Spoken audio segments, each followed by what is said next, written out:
You ask Tiger to solve. This deals with linear equations with one unknown.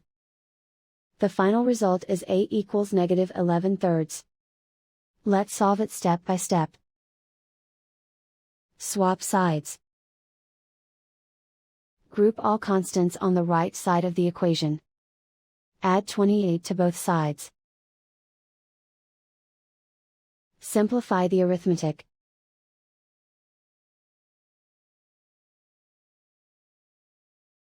Isolate the a. Divide both sides by 6. Simplify the fraction.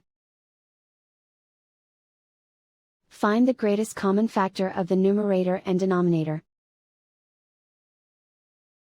Factor out and cancel the greatest common factor.